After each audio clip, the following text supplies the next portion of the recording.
ஈஸ்வரா,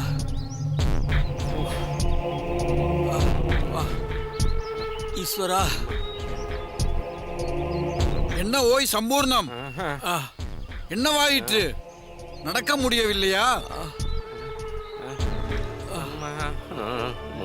என்னடா நீயும் முணுமுணுக்கிறாய்? அவரோ வயதானவர், உனக்கென்ன? பசி பசி என்று சொல்ல வந்தேன் சுவாமி. அது கெட்டது போ. சற்று முன்புதானே கனிகள் கிழங்குகள் என்று உண்டாய், இப்போது பசிக்கிறது என்கிறாய். அதையெல்லாம் உண்டுவிட்டு மடத்தில் சிவனே என்று படுத்திருந்தால் ஒன்றும் தெரியாது. உண்டபின் தொடர்ந்து நடந்து கொண்டிருந்தால் எப்படி குருநாதா இன்னும் வயிற்றில் இருக்கும்? அவையெல்லாம் எப்போதோ ஜீரணமாகிவிட்டது. அம்மா, காடு வா வா என்கிறது, வீடு போ போ என்பது இதுதானா சுவாமி?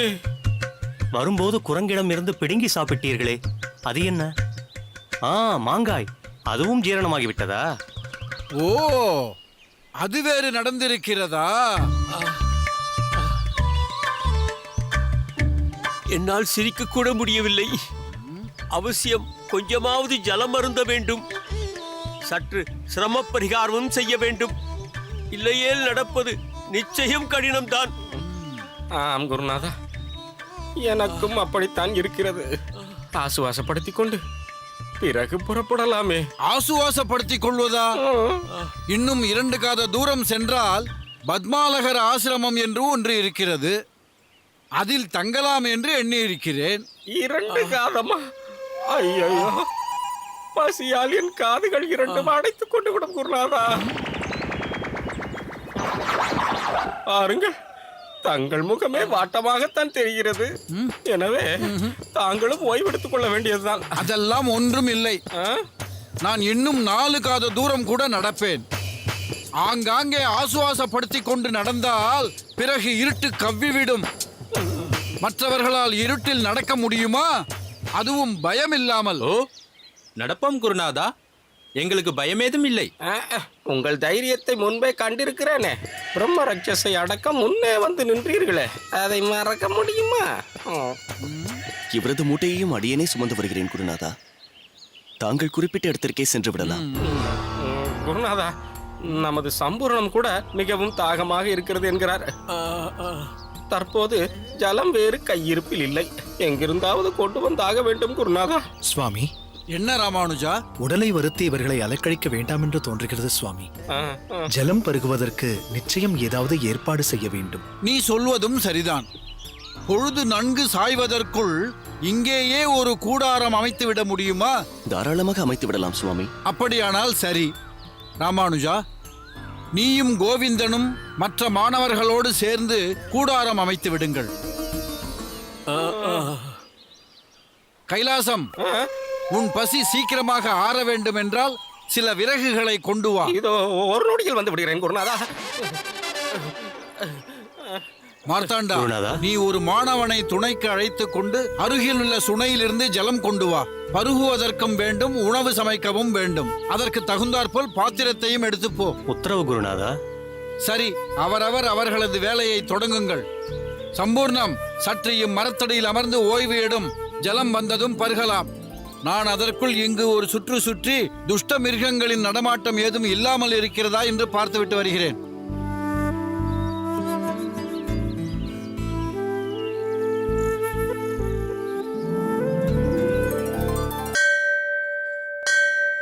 சர்வதேவ நமஸ்காரः. கேசவம் பிரதிகட்சதி. சர்வம் கிருஷ்ணார்ப்பணம்.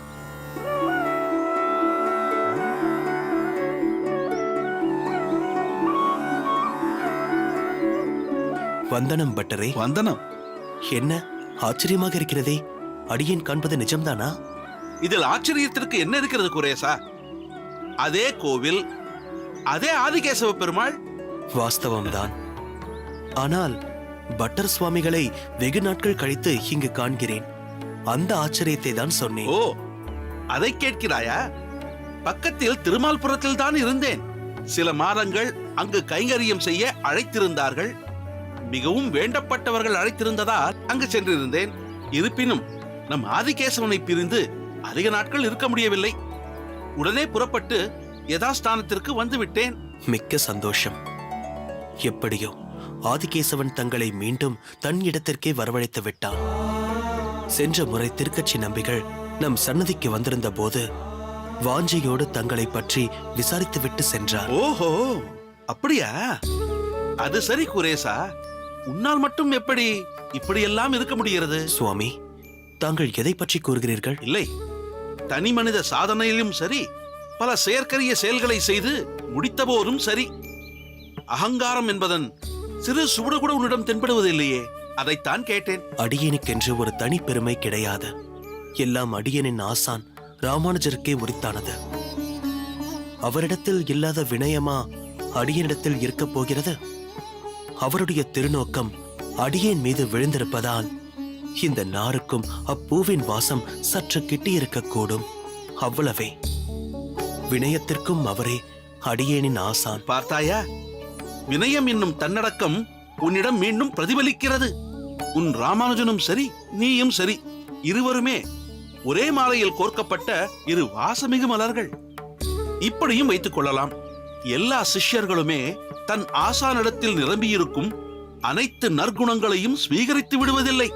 அதிலும் உள்ளது உள்ளபடி தன்னடக்கத்தை கைக்கொள்பவர்கள் அரிதிலும் அரிது. பட்டர் சுவாமிகளே, உள்ளது உள்ளபடி என்றால் புரியவில்லையே. குரேசா, தன்னடக்கமும் எந்த சூழ்நிலையில் எப்படி கையாளப்படுகிறது என்பது மிக முக்கியம். சில பேர் தன்னடக்கத்தில் சிறந்திருப்பவன் போல் இருப்பான். காரணம், அவனுடன் கூட இருக்கும் எஜமானன் வலிமை உள்ளவனாக இருக்கும் போது அவனை திருப்திப்படுத்த தன்னடக்கத்தோடு இருப்பது போல் காட்டிக்கொள்வான். ஆனால் அவன் இயல்பு அது கிடையாது. தன் தவறுகளுக்கு தன் எஜமானரிடம் இருந்து தண்டனை ஏதும் வந்துவிடாமல் இருப்பதற்காக வினயத்தோடு இருப்பதாக காட்டிக்கொள்வார்கள். அது எப்படி தன்னடக்கமாகும்? ஆனால் எல்லா நற்பண்புகளுக்கும் உறைவிடமாய் இருந்தும் ஒருவன் வினயத்தோடு இருக்கிறான் பார், அவன்தான் தன்னடக்கத்தின் திருவுருவம். அதற்கு உதாரணம் நீ. ஆம் குரேசா, உன் ஆசான் ராமானுஜனைப் போல் நீயும் ஒரு நறுமலர் என்றேனே. இந்த அபூர்வ பூவானது அரசவை சென்று அரண்மனை முழுவதும் நறுமணம் வீசி வந்திருக்கிறது என்பதை நான் அறிந்து கொண்டேன். அரசரே உனது கீர்த்தியை புகழ்ந்து பாராட்டி உனக்கென்றே பிரத்யேகமான சில ஊர்களை தந்து உன்னை சிற்றரசனாக்க சித்தமாயிருந்திருக்கிறார். ஆனால் நீயோ அதை வேண்டாம் என்று மறுத்திருக்கிறாய். உன் தன்னடக்கத்தை இந்த ஊர் மட்டுமல்ல, இந்த பிரதேசம் முழுவதும் பாராட்டி கொண்டாட வேண்டும்.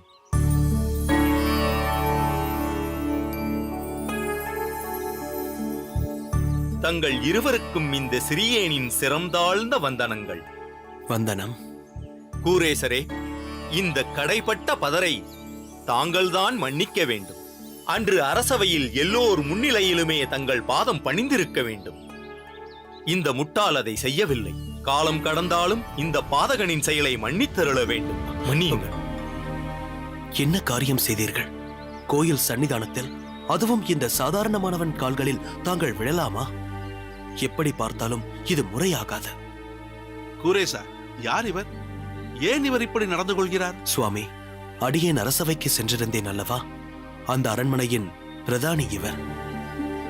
இல்லை, பிரதானி என்று சொல்ல வேண்டாம், பாவி என்று சொல்லுங்கள். இந்த நாட்டை ஆளும் மன்னருக்கே துரோகம் செய்த படுபாவி என்று சொன்னால் மிகவும் பொருத்தமாக இருக்கும். மனவருத்தம் கொள்ள வேண்டாம் பிரதானியாரே. சில சந்தர்ப்ப சூழ்நிலைகள் நம்மை தவறு செய்ய வைத்து விடுகிறது. பிறகு தெய்வ சங்கல்பத்தால் அது தடுத்தாட்கொள்ளப்படுகிறது. சில சமயங்களில் தண்டனையிலும் முடிந்து விடுகிறது. இல்லை சுவாமி, அந்த தண்டனையெல்லாம் இந்த பாவிக்கு போதாது. அரசர் அன்று அறிவித்தது போல் இந்த அடியேனை நாடு கடத்தித்தான் சென்றிருக்க வேண்டும். தங்களுடைய பெருங்கருணை, நான் இப்பாவி இன்னும் இத்தேசத்தில் நடமாடும்படி இருக்கிறேன். ஆனால் மன்னரின் உத்தரவுப்படி என்னை நாடு கடத்தி இருந்தால் அது எனக்கு மட்டும் தண்டனையாய் இருந்திருக்காது, என் குடும்பம் முழுவதற்கும் ஒரு தண்டனையாய் இருந்திருக்கும். சற்று முன்னர் தாங்கள் தெரிவித்தீர்களே, சிலரை திருப்திப்படுத்துவதற்காக தன்னடக்கத்தோடு இருப்பார்கள் என்று. அதன் மொத்த உருவமாக நான் இருந்திருக்கிறேன். ஆனால் இதோ இந்த கூரேசரை போன்ற உத்தமரை தரிசித்ததன் பலனாக தன்னடக்கம் என்பதன் அர்த்தத்தை பூரணமாக உணர்ந்து விட்டேன். இனி வாழ்ந்தால் எப்படி வாழ வேண்டும் என்பதை புரிந்து கொண்டு விட்டேன். தங்களின் மனமாற்றம் அடியேனை பெரிதும் கவர்கிறது. சரி, தாங்கள் தங்கள் வாழ்வாதாரத்திற்காக என்ன பணியை மேற்கொள்ள இருக்கிறீர்கள்? தெரியவில்லை. என்னிடமிருந்த பதவி, அதனால் வந்த அகங்காரம், பெற்ற செல்வம் அனைத்தும் போய்விட்டது.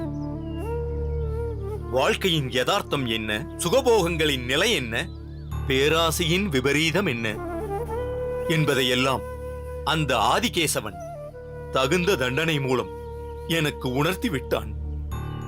தண்டனை கொடுத்த அவன் என் வாழ்வாதாரத்திற்கும் வழிகாட்ட மாட்டானா என்ன? அவனிட்ட வழக்காக அந்த ஆதிகேசவனையே சரணடைந்து விட்டேன். நான் புறப்படுகிறேன். தாங்கள் என்னை மன்னித்தால் அதுவே போதும். இனி ஆதிகேசவன் இட்ட வழி. சற்று பொறுங்கள். தாங்கள் இந்த ஆதிகேசவனை பரிபூரணமாக நம்பி சரணடைந்து விட்டீர்கள் அல்லவா? ஆம் சுவாமி, உளப்பூர்வமாக சொல்கிறேன், சரணடைந்து விட்டேன். அந்த எம்பெருமான் நிச்சயம் தங்களுக்கு ஓர் நல்வழி காட்டுவான் என்று திடமாக எண்ணுகிறீர்கள் அல்லவா? சத்தியமாக நம்புகிறேன். அப்படி என்றால் நான் சொல்வதை கேளுங்கள். அந்த ஆதிகேசவன் இன்றே தங்களுக்கு ஓர் வழியை காட்டிவிட்டான் என்று கொள்ளுங்கள். நாளையே இந்த கூரேசனின் பண்ணையில் பணிக்கு சேர்ந்து விடுங்கள். சுவாமி, தாங்கள் என்ன சொல்கிறீர்கள்? அது தகாது. ஆத்மார்த்தமாகத்தான் சொல்கிறேன். எங்கள் பண்ணையில் வேலைக்கு சேர்ந்து விடுங்கள். மிகவும் பிரயத்தனப்பட்டு பல பரீட்சைகள் செய்து ஒரு நல்லவனை தேடி வேலையில் அமர்த்துவதைக் காட்டிலும் உண்மையாய் தன் தவறுக்கு வருந்தி பிராயச்சித்தம் தேட நினைப்பவரை நம்பகமாகவே எண்ணி வேலையில் அமர்த்துவது தகுந்த செயல்தான்.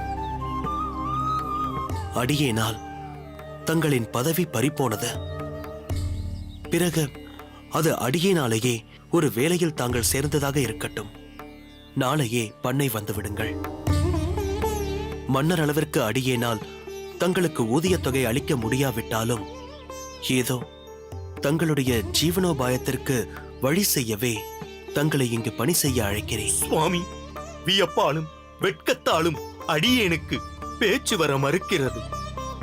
பரோபகாரத்தாலும் உயர்வான சிந்தனையாலும் தாங்கள் எட்டாத உயரத்தில் இருக்கிறீர்கள். இருப்பினும் அற்ப புழுவான அடியேனையும் தங்களின் கருணை வள்ளல் தன்மையால் கண்கொண்டு பார்க்கிறீர்கள். அதற்கு மதிப்பளிப்பது மிகவும் அவசியம். அடியேன் நிச்சயமாக நாளைக்கே தங்கள் பண்ணையில் சேர்ந்து விடுகிறேன். எனப்பா, உனது பெயர்? இந்த பாவியின் பெயர் பூபதி. பொருத்தமில்லாத பெயர். அப்பா பூபதி, மறுபடி அப்படி சொல்லாதே. என்று நீ கூரேசனோடு இணங்கி அவருடன் வந்து விட்டாயோ அப்போதே நீ புனிதமடைந்து விட்டாய். இனி உன் விசுவாசத்தாலும் பயன் கருதா உழைப்பாலும் கூரேசனுக்கு நற்பெயர் ஏற்படும்படி நீ வாழ வேண்டும். அதுதான் முக்கியம். நிச்சயமாக செய்வேன் சுவாமி. அடியேனுக்கு புதுவாழ்வு தந்த செம்மல் இவர். எனவே என்றும் விசுவாசத்தோடு இருப்பேன். மனபாரத்தோடு வந்த எனக்கு இப்போது நிம்மதி நிரம்பி வழிகிறது. உத்தரவு வாங்கிக் கொள்கிறேன். போய் வருகிறேன் சுவாமி.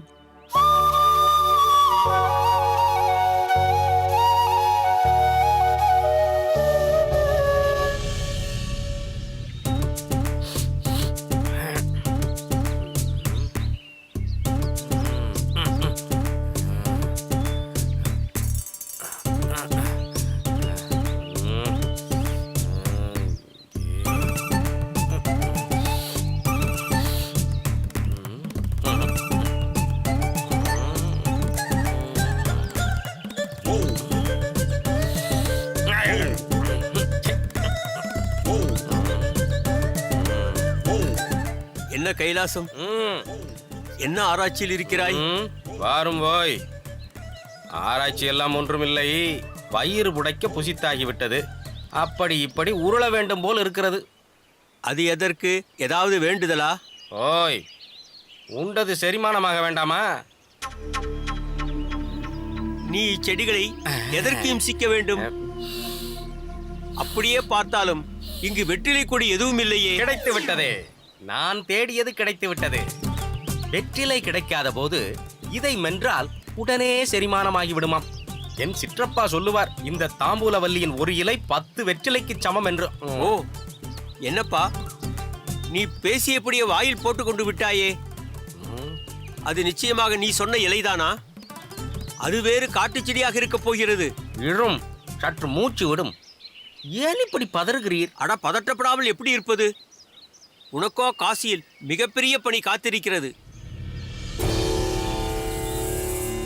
நீயோ ஒரு பெரும் சங்கல்பத்தில் இருக்கிறாய்.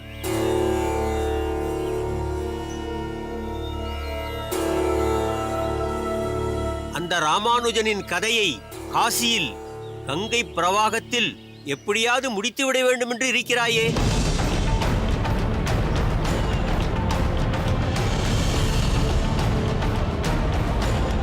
மாரநீர், உன் விருப்பப்படியே நடக்கட்டும். அந்த அரங்கன் மேல் பாரத்தை இட்டு இவ்வியாதியை உனக்கு அளித்தேன். நன்றி சுவாமி, மிக்க நன்றி சுவாமி. தி பெஸ்ட் கொடுக்கறது தான் கஷ்டம், ரொம்ப ரொம்ப கஷ்டம். இப்போ தி பெஸ்ட் யாருன்னா மானவேந்தர். எத்தனை அழகு 20 வயதினிலே, லவ் லவ் எத்தனை கனவு எங்கள் கண்களிலே.